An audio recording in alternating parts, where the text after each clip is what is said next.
ফেঁসে যাচ্ছেন সোলাইমান সুখন। এতদিন যিনি মানুষের হিসাব পই পই করে রাখতেন, এখন তার হিসাব পই পই করে রাখতে চান নেটিজেনরা। সঙ্গীত শিল্পী তাশরিফ খানকে হুমকি ও তার ড্রামারকে বেধড়ক মারধর, এসবের অভিযোগে তীর উঠছে সোলাইমান সুখন ও তাহিদ আফ্রিদির দিকে। ঘটনার প্রায় ২৪ দিন পর তরুণ সঙ্গীত শিল্পী তাশরিফ খান তিনি তার ভেরিফাইড ফেসবুক পেজে একটি স্ট্যাটাস লিখেন। ২৩ জুলাই রাত ১টায় একজন সিনিয়র ইনফ্লুয়েন্সার তাশরিফকে ফোন করে বাসার নিচে নামতে বলে। তাশরিফকে বিভিন্নভাবে বোঝানোর এক পর্যায়ে বলেন, দেখ তাশরিফ, পিএমের চোখে পড়ার এটাই সুবর্ণ সুযোগ, ভিডিওটা ভালো করে কর, সরকার যতদিন আছে সুবিধা পাবি।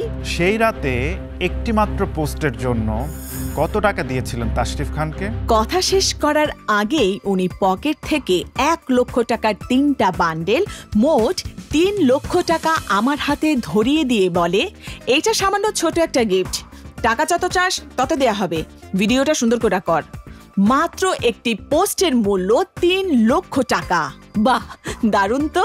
ঠিক ওই সময় তাশরিফের ব্যান্ডের ড্রামার শান্তর নাম্বার থেকে একটা কল আসে।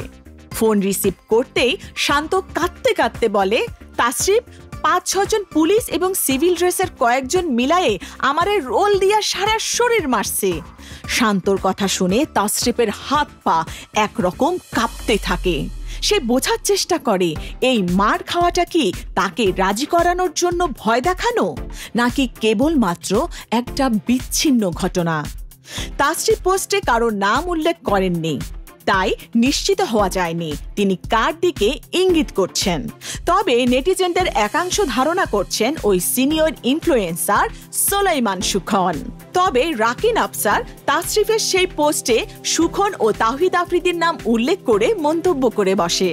সামাজিক যোগাযোগ মাধ্যমে তার বিষয়ে এমন খবর চাউর হওয়ার পর সোলাইমান সুখন গণমাধ্যমকে বলেছেন, আমি কেন একজনকে হুমকি ধামকি দিতে যাব, আমার এই বয়সে কি এটা যায়?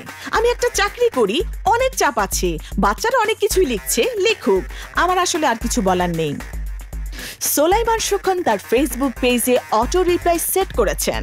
তাকে কোনো বার্তা পাঠালে প্রতি উত্তর আসে দুঃখিত, লজ্জিত।